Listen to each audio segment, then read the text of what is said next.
Abraçar árvores, que tal? Nos anos 70 foi uma estratégia para salvar florestas na Índia. O movimento típico, que significa abraço, se confunde com a origem do ecofeminismo. Diante da ameaça do corte de árvores por madeireiras, mulheres de pequenas comunidades se inspiraram na resistência pacífica de Gandhi e resolveram abraçar as árvores, impedindo que fossem derrubados. Entre essas mulheres estava Vandana Shiva, hoje doutora em física, escritora e uma das ativistas ambientais mais renomadas do mundo. Nesta entrevista exclusiva à TV Mercado Ético, Vandana Shiva conta como funciona a parceria entre mulheres e meio ambiente. Let me begin with what ecofeminism isn't, because too many theses and books have been written on the false ideas that have been imposed on ecofeminism.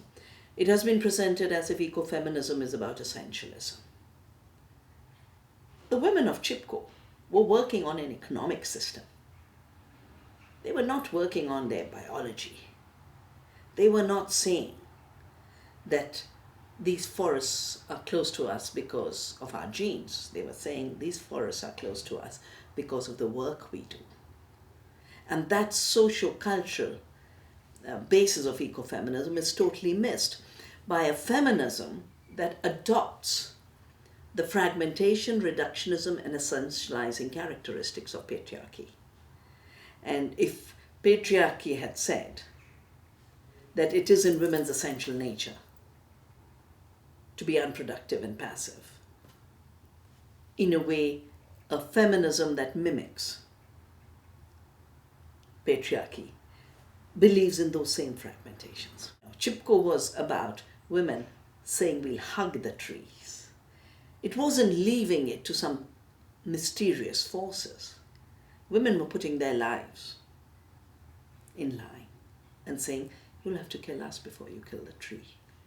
So the material basis, but an ecologically material basis of understanding of nature as well as human beings, is forgotten in a reductionist way, in which if you have values that are not about a mechanistic universe, that are not about the materialism as defined by the market through commodities, but is about an ecological materialism, about the basis of life, the basis of sustenance, that is something that I would call it reductionist feminism does not see. What ecofeminism is first and foremost the recognition that the forces that marginalize, dominate, oppress nature are the same forces that marginalize and oppress women. And it's in the minds and the worldview created by capitalist patriarchy to conquer nature as well as dominate women. I'm not saying that there hasn't been patriarchy before, but that patriarchy was based purely on cultural religious terms. It wasn't an assault on the very basis of our survival and sustenance and life. And that's what's unique about the current time. The second thing about ecofeminism is it is also a recognition simultaneously of the creativity in nature and the creativity in women. And is therefore a challenge to the false claims of capitalist patriarchy that defines capital as the creative force and defines nature into deadness as inert matter, defines women into passivity. And reclaiming that creativity, making it visible, is the path to another economy, another politics, another philosophy, another science. So ecofeminism is not just about women. Ecofeminism is about another ordering of the human community, to have respect for all beings on earth, therefore earth community, to have respect for all humans, independent of race and gender and ethnicity and religion and class, and recognize that in all our difference we are equal. That equality does not have to mean sameness. Diversity can be the basis of equality.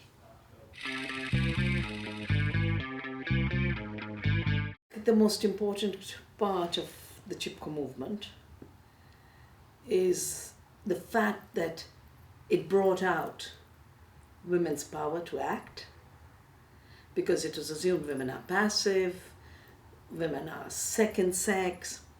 The second thing it brought out was the big economy that women contribute to, which is an economy with nature, in partnership with nature. And the women were laying out how important the forests are to their economy compared to the economy of what I could call capitalist patriarchy, of extracting timber from the forest by cutting the trees. And that is a huge difference, because one is based on destruction, and it calls that destruction creation of wealth, of growth, of commodities. And on the other hand is the economy of real creation.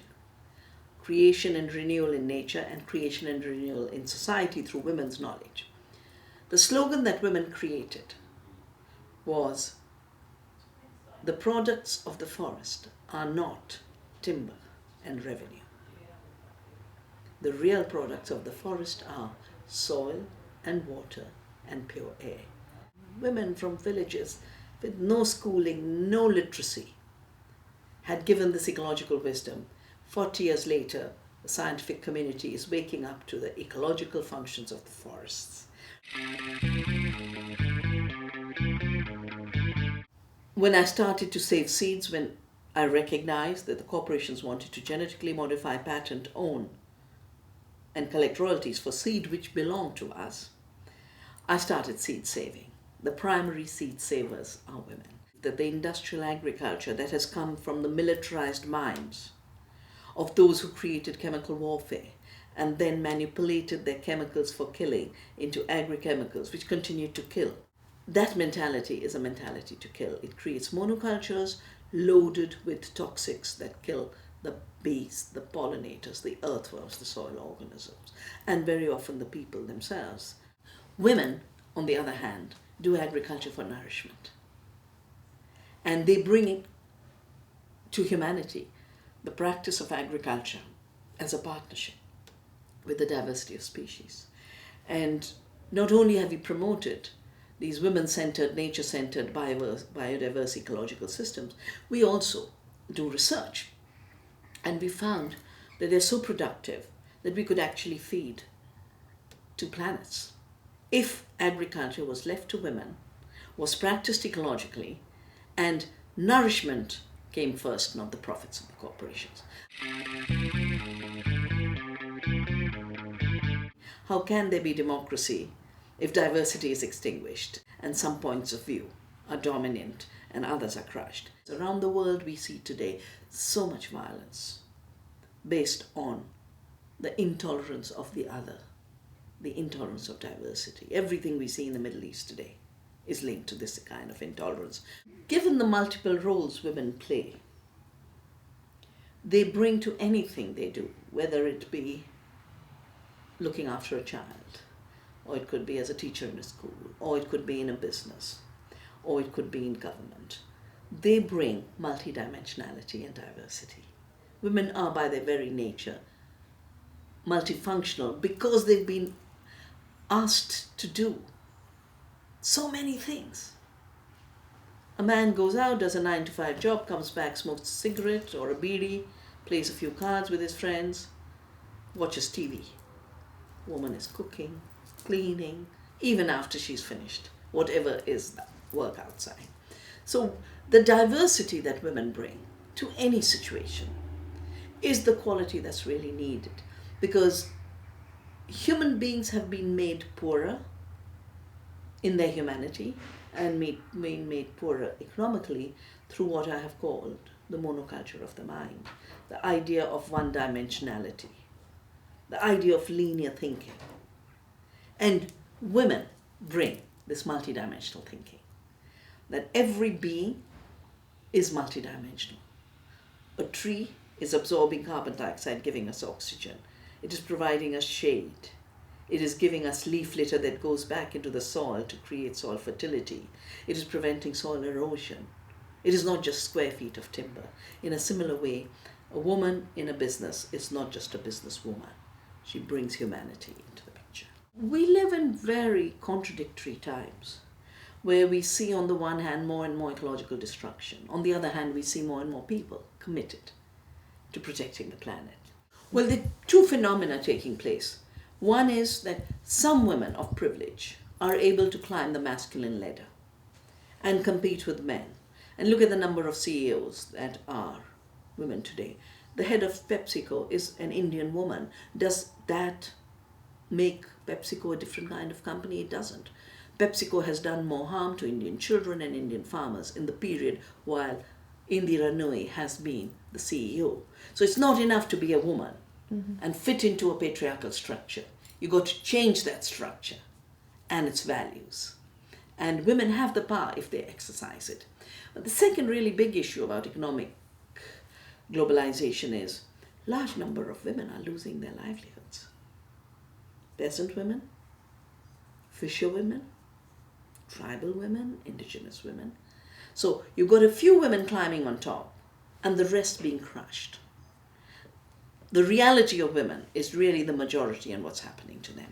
And I really don't believe in the Margaret Thatcher model of feminism, of becoming more dominating than the men. I believe in ecofeminism as an inclusive force of liberation for all beings on earth, all women, all children, all men, everywhere.